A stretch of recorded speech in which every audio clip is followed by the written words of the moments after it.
You want because to do something about it? Ashton's coming in here looking for a scrap, bro. You can just throw down now, man. In the name of Whistlepig. Subscribe to the podcast, KFC Radio on YouTube. Bang. Dude, What's up, man? What's up? There's no bar. How you doing, man? Well, Nice to meet you. I mean, there's a whole bunch of whiskey on the table. That counts, right? Oh, okay, that does count. I'm Kevin. How you doing? We're gonna put you here. Nice to meet you. Hi, I'm Kevin. Whistlepig. Yeah, that's our choice. Yeah, thanks. This dude stole a bunch of my money. What? Talked about the Whistlepig, like it was his favorite whiskey, and I'm like, all right, so I can't drink that stuff. Wait, whoa. Wait, some dude who likes Whistlepig stole all your money? He stole a bunch of my money, and How did that happen? he was a swindler. You got swindled. I got swindled. You got swindled. You would think by now you would know how to not get I'm swindled. telling you, I got swindled. I got swindled, man. What was his pitch? Well, it was like, so I went to this, I was at a Dodgers game, and I was in a box, and it was this guy's box, and he had Whistlepig out. Listen, let's leave the Whistlepig out of it. These guys are great people. Whoever this fucking swindler hustler is. was, yeah. This guy had like cops, he was like swindled a bunch of people's money. Yeah. And my neighbor was friendly with the guy and was like, I can't. This is not even. I feel like this is not a real story, Ashton Kutcher. This is a fake story. telling you, I got swindled. I got swindled by the Whistlepig, man. I'm not joking. So the Dodgers, you're at the Dodgers game in a box, and your neighbor, who was a cop, what would you say? My neighbor was there, and there was a bunch of cops that this guy was friends with, and the guy was like swindling people's money, man. He swindled my money. And if I ever see that guy, that guy's gonna have a very bad day. He's gonna have. It's not gonna be a good day. How much you get swindled out of? I'm not even talking about it. Man. I don't like losing 50 cents. So I do not like getting swindled. Man. Well, so it doesn't matter how much it was. What matters is this dude's a swindler. You and take a dime from Ashton Kutcher, it's a problem. And listen.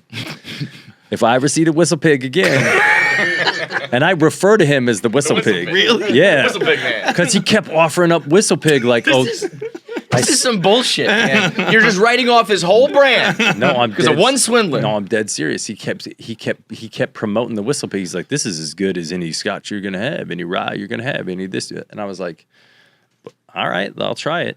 And I tried it, and then he swindled me. That's the trick. You get him with the Whistlepig, and you're like, they start throwing the money at you.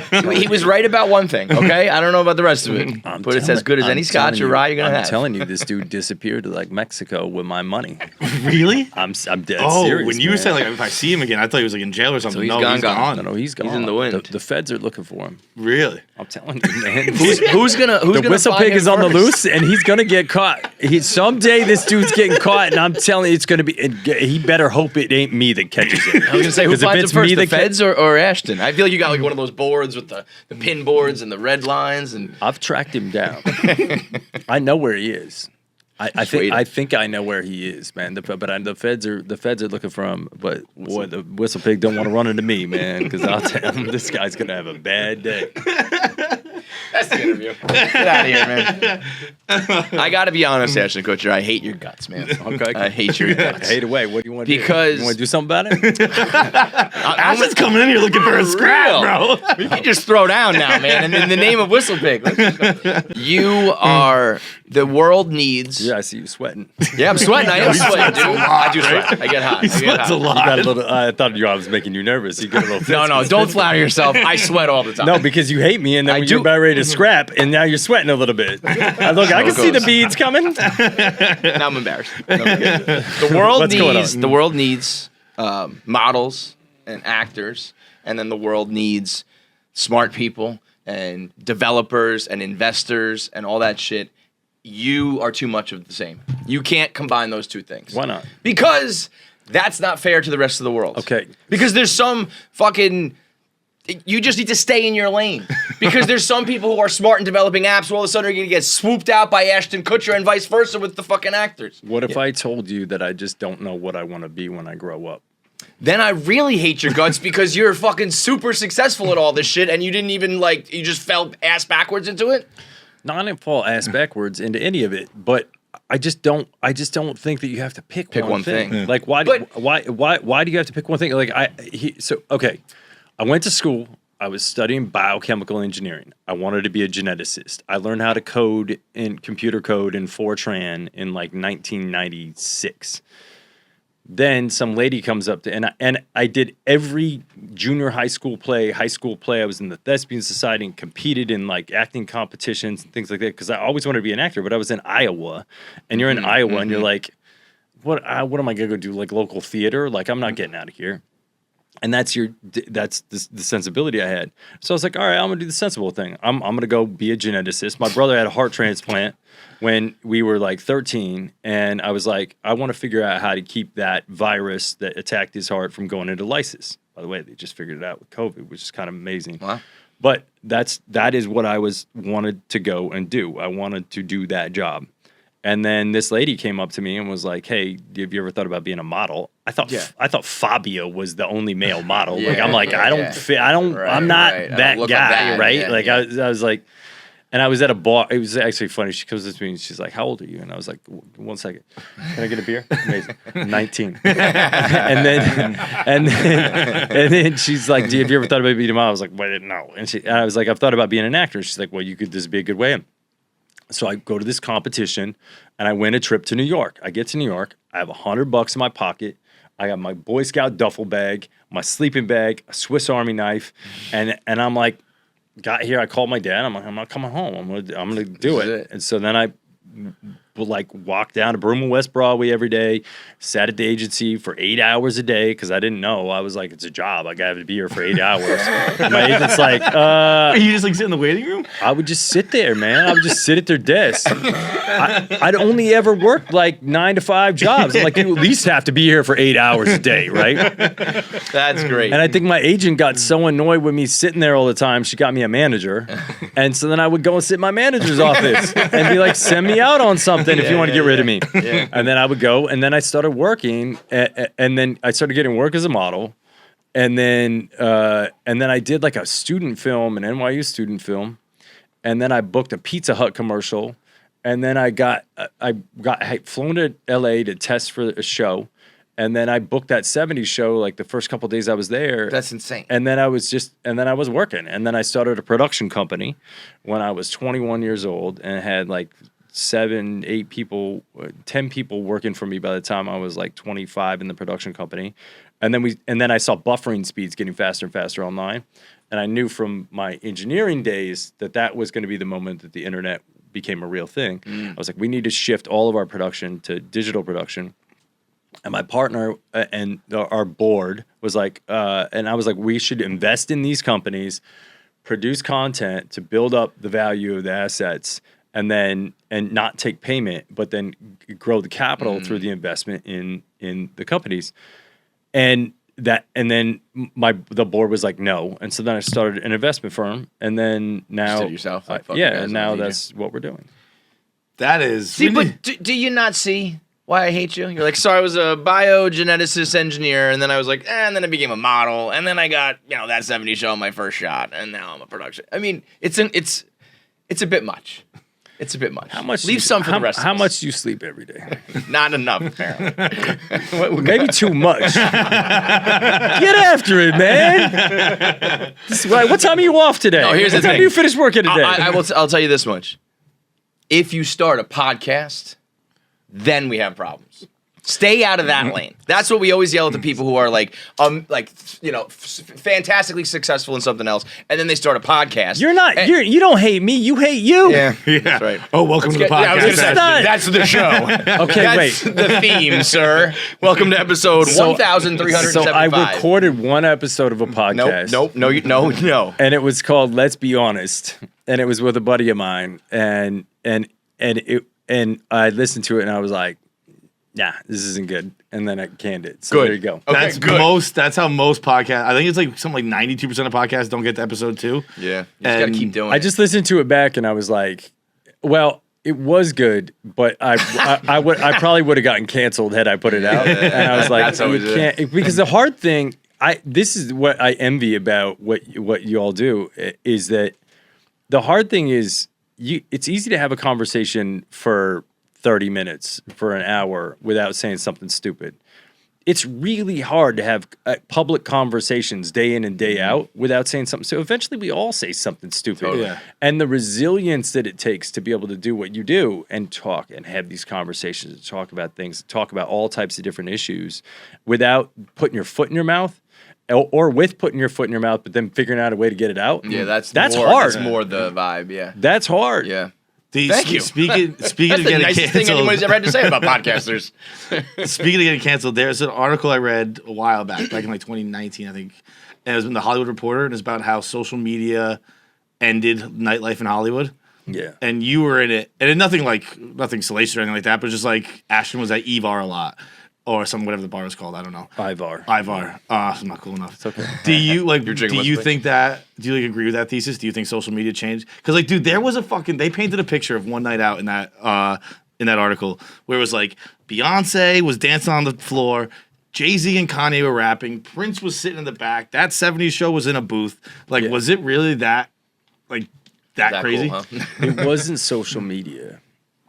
It was really a 3-step process. So the first thing, we used to be able to go out, and you would just go out, and it was the early aughts, like 2001. That age too for you, right? Like I was you're like young, 21, you just 22, explode, right? And it was like Oh. 2001, 2002, like right around that time. It was amazing. I mean, honestly, we would go out to the club, and it would be like, Justin Timberlake and Britney and this one and that one and the other thing. And it was, we would all go out. We would finish taping on a Friday night, and we would go out to the clubs, and we would just go until like 2 until they kicked us out, right? And it would be everybody that you knew that was there, and nobody would say anything. Nobody would talk about anything. There was no chatter about who did what, where, when, what. You would just go have fun, and most of the time, But there was regular people too, or it's like everybody. exclusive? Yeah, no, Yeah, it was okay. like whoever Yeah, got yeah. into the club. Yeah. Right, Like, right. We got fast tracked into the club, Sure. which was amazing, and I will never like discount. And you become friends with the people who ran the club. So there was like a Wednesday night club, there was a Thursday night spot. There was a Friday night spot. Saturdays and Sundays you didn't go out because it was a little too aggressive. There was much. too many people out. Yeah. And then there was a Monday night spot. And so like 4 days out of the week you would go out, and you would always run into and then like Hugh Hefner would come in, and you'd be like, what the hell's going on? Then TMZ happened. That was step one, where like when you left the club, you were filmed between leaving the club and getting in your car. yeah. And that was like the first start where it was like, this isn't right. Like this, because I'm not responsible for myself at 2 a.m. Right, Right? Like I've been in the club for 3 hours. Like, are you kidding? And then the point and shoot camera happened, and everybody had a camera in their pocket, in the point and shoot camera, and that was when like it was a picture in the club, but you kind of knew who the people were, and if somebody whipped out a camera, you'd be like, nah, not Cut good. out. Yeah. Then the phones started to happen, and then everybody had a camera, and then social media started to happen, and then it devolved. snowballed, yeah. I was out by then. So when the TMZ thing happened, was right about, I think I was like 25, and I was like getting married and like had 3 stepdaughters. I wasn't going out anymore. But it's a bummer because these kids aren't. I'm not. It's a bummer. These kids these days. No, but they're not going to get to experience it that No, way. Yeah, no, right. and At never all. again. Like it's Never- Like, it's cat's not out of the something that bag. can never like reset or go Cat back is to out the of old the ways. bag. It is absolutely Cat is out over of the forever. bag. But it was fun. I think there is like that, like is it Gen Z is the young one? Gen Z. They're doing like all the 90s stuff now, where I guess I read like they're taking, instead of taking their phones out, they take point and shoot cameras out. Yeah, So the maybe Zoomers, things man. Maybe it are- could develop. Maybe things like are so cyclical. But no, that, like- because maybe the kids are going out, but there's always going to be the TMZ and the people making money off of it. They're Yeah. never- I they're heard never that gonna stop. Sony re-released the Walkman. I'm like, that's really because it is. Are we going back to the Walkman for Dude, real? I get it though, because if you're a Rewinding tapes and kid shit. and you see your parents like on their phones all the time, you're like, that's fucking lame. I don't want to do that, right? Like, wouldn't things be cyclical like that? Like, you're always kind of railing against the prior it's just generation. so much worse, though. No, a Maybe. tape and a Discman skipping and all that. Oh yeah, remember good old days. remember when you had to have the audio tape that you plugged Into in the car? into the car radio, Yes. and then you had the Discman, and it would jump when you were going. You're like, dude, hold it, don't let it skip, man. We were People just these talking- days- Listen to these beats out here. We were just talking about getting shitty cars Excuse me. and putting in a system with a subwoofer, and Massive subwoofer. massive, you Massive had the digital subwoofer. thing on the it was the We best. were in Iowa, and my buddy had this Cutlass Supreme with Oh, like hell T-tops yeah. on it, and he had these massive subwoofers in it, and we would just drive around the block for hours, Yep. listening to some DVD, some CD that was like just like, bah, and then Windows shaking, mirrors shaking. everything was shaking. People talk about how dangerous it is to like be on phones now when you're driving, and I completely agree, obviously. But it's like, you think I can't text?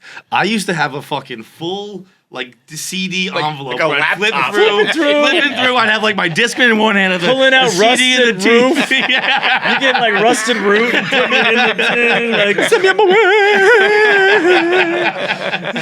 I can handle this. Yeah. Trust me, I can handle it. We're good. But it's, I will say, here's the difference, right? And this is like pet peeve of mine. The difference is like, yeah, you would be flipping through the thing and whatever it was, but you would never sit at a stoplight and be like, sit there while the light is green for like 30 seconds Yeah, and yeah. not move. And I sit behind people. I'm like, get off your Fucking fucking move. phone, man. Let's go. Like, I gets- get so pissed. Like, and there's been like crazy studies about texting and driving that is actually more detrimental to be texting and driving than driving drunk in some cases. That doesn't surprise me at That's all. how bad At it all. is. It depends what level of drunk we're talking about. I was But, gonna like, say. there's like, I mean, people Get just off bury their heads. your phone. Yeah. I'm with you on that. I'm with you. I'm a no. I am never not constantly On your phone. It's the worst. It is the worst. Shocker. Man. Shocking, Whistlepig, man. Just, I'm at the bottom of the list for that. Whistlepig, man, and then me. So the your place or mine, I got a bone to pick with it, and I don't want to do any spoilers with it. Heck yeah. You're so much more in the right. I don't want to like I want to talk about In the like film? It's not in comparable. the fight. Like what you guys The did to each other. The main You're conflict, so let's much say. more in the right. Like I don't want to give spoilers, so it's hard to have the actual talk about it. But you're so much more right. It's interesting you say that because there are some people that are like, she should have went with the other guy. I can see that too. I can see that too. Yeah. But like, if we're having the fight, if we're gonna figure out here, like, someone gave away like your precious life's work, and then you went to hockey practice. Her kid got a concussed. No, he didn't. No, he got a didn't. little- He was staying overnight. He was staying overnight for observation. They didn't think he had one. It was just precautionary, okay? He'll get over it. Look, it could go either way. It could go either way. Different people have different parenting styles. John doesn't have kids, so Yeah. you know, as you can tell.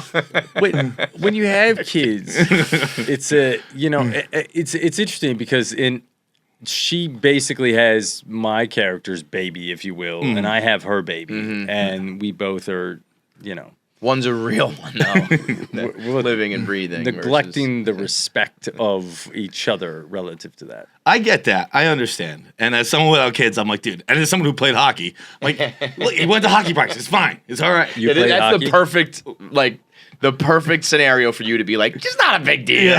Played hockey, don't have kids. How many times I went headfirst into the boards? Look at me now. On a podcast. I also am like always so impressed in rom-coms when I watch and I'm a huge rom-com guy. I love rom. This happy is to have you back. Like you I get love a the seal of rom-com. approval on the rom-com from John, and it's like, Because I'll tell you what, No Strings Attached, one of my all-time favorites. So happy to have you back. how in the game. much did you guys hate Friends with Benefits and No Strings Attached?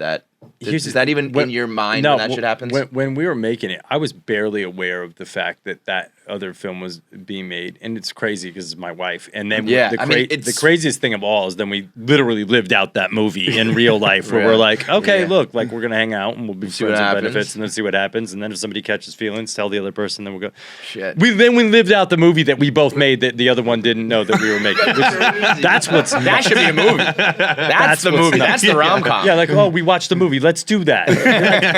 We're so dumb. Like, we know how the movie ends. We read the literal script. That is funny because I feel like there's those two, and then there's The Illusionist and The Prestige, and then there was Armageddon. Oh, hold on. My wife's calling. Wait, hold on. I gotta take this. Who's this? Who's your wife again? It's my wife. It's Mila Kunis. Hold on. Hello. Hi. You're on a podcast right now. Oh, she hung up. God damn it! I was about to be like, we technically interviewed Mila Kunis too. If you don't think we're putting that in the title, you're crazy, man. There's those three sets of movies that all kind of came out at the same exact time that I feel like movie watchers always like either pit against each other or talk about at the same time. And those things really just do come together. Like, you don't know that another production or another actor, like, no, there's no through the grapevine Generally, talk. like these, so I heard murmurs when we were shooting the movie that there was this other movie and the writer felt like the other person jacked their idea and whatever it was. Yeah. But usually, like, these kinds of things happen a lot. Like, there's 2 projects right now that are about the Galapagos Islands, right? And they're both apparently really good and interesting. It was like the Prefontaine movies, right? There were like 2 Prefontaine movies. And then like Tombstone and Wyatt Earp, right? Like those two movies. But so oftentimes like the story surfaces somewhere, like, because sometimes the movies, they come from like a New York Times article or a New Yorker article, or like there's some article, Like the and then Fast and Furious everybody thing. and so we all have this kind of collective vibe going on of like inbound of content that's coming at us, and then writers get inspired and then they end up with competing projects. But I knew about the other movie, but I thought it was probably different enough, and then I'm like, whatever, or is this going to be better? But I don't know, was it? Did you see both? I agree. Which one's Yours is better. Yeah. In fact, You agree? yours is way better. Yeah. Oh my god. Okay, hold on. Wait, now I'm calling Mila my back wife. on the Call horn. back Mila. Call back Mila. See what she thinks. And I love the other one too. Honestly, I did. No Strings Attached is like one of my favorite rom-coms of the last 20 years or so. Right on, man. Thank you. It's a classic. I appreciate that. What do you think you are most proud of in your career, My career.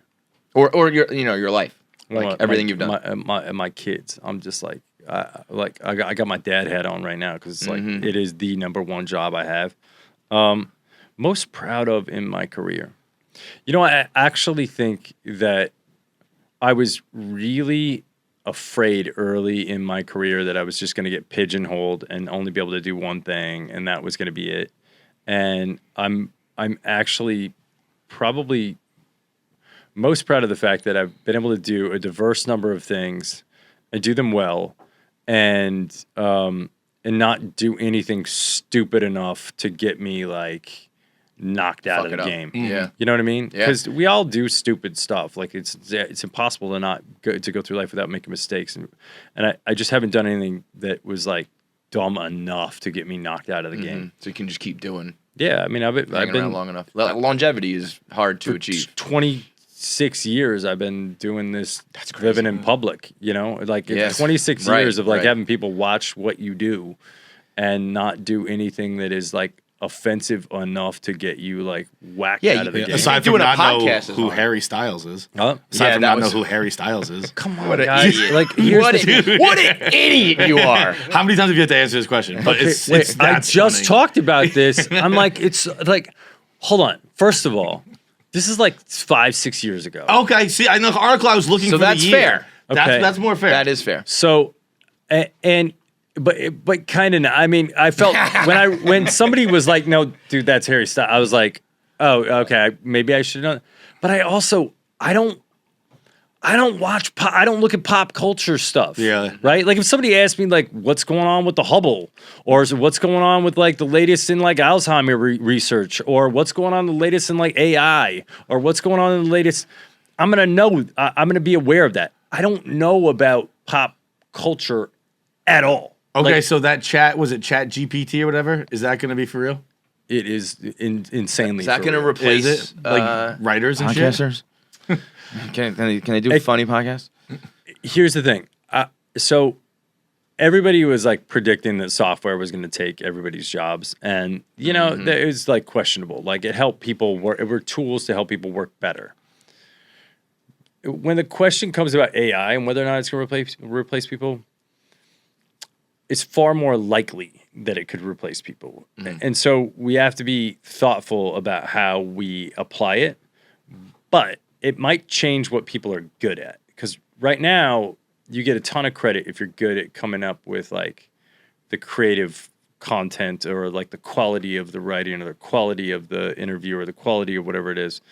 I mean, you could go on right now and go on ChatGPT theory and go, give me 10 questions that I should ask Ashton Kutcher in an interview. You can do that? Yeah, and it'll pop out 10 questions that are like legitimate, decent questions, right? Yeah. You Better can, than anything we've asked them. you can go on That's how you know we don't use it. You can go on ChatGPT 3 right now and say, who are the 10 greatest Yankees of all time? And it'll pop out arguably the 10 greatest Yankees of all time. Like it is that good.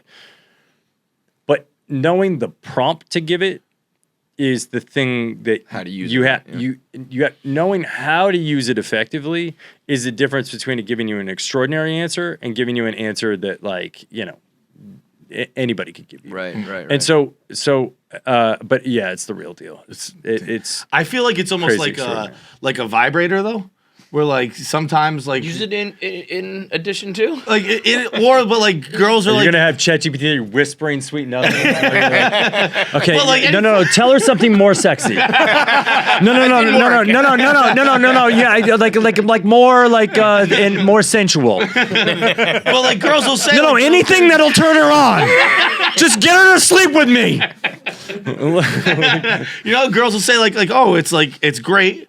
But like sometimes you need skin to skin contact. Yeah, technically, it's more impressive than the guy That's that they want to ChatGPT get. for me. Yeah, they want So the real thing. I think there's a decent likelihood that we went from like the agricultural age to like the industrial age, and it was like brute force and might that was the king of those eras. And then we came into this like knowledge economy where it was like just broad intelligence was allowed for you to be extraordinarily successful. And it may be that intelligence is about to be really commoditized and everybody is going to have the smartest best friend in the world. And at which point in time we might move into like the kindness economy where the only thing really left is like the service industry where being a kind human and being good to others and being generous are the most valuable attributes that a person could have. I like that. That's a good time to live. But I don't. As long as you're not a dickhead. yeah, right. There's going to be a lot of people. As long as you're not hating on other people. This morning I watched your Thorn speech. I've seen it a bunch of times. Dude, I think it's that would have been incredible. If I were to say what I think your career, like the best thing in your career is that's crazy. It's unbelievable. When it panned out. Thanks, man. When it panned out, and I've seen it a bunch of times, but I think maybe this is the first time I watched like the 16-minute version. Does it piss you off that like half the seats were empty? Like when you rolled in there, you're like, what the fuck? Like this is serious stuff. Did you look at the date? It was 2017. So the date that I showed up to Congress to talk about this issue, and we're talking about Thorn, which is a nonprofit that I co-founded to fight against the sexual exploitation of children.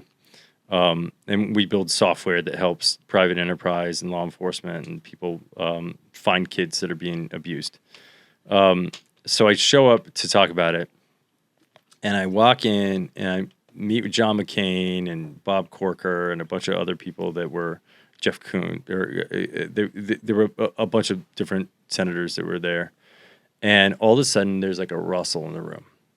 And I'm like, what's going on? People are coming in, whispering in their ears. And I'm like, this is like a movie, right? Mm-hmm. So he's like, excuse me, I have to. And they go. And then he comes back, and there's the next person who goes, excuse me, I have to go. And they're all leaving. The day I was there is the day that the Donald Trump Russia the whole thing dropped on like, is Donald Trump in like a conspiratorial something with Russia?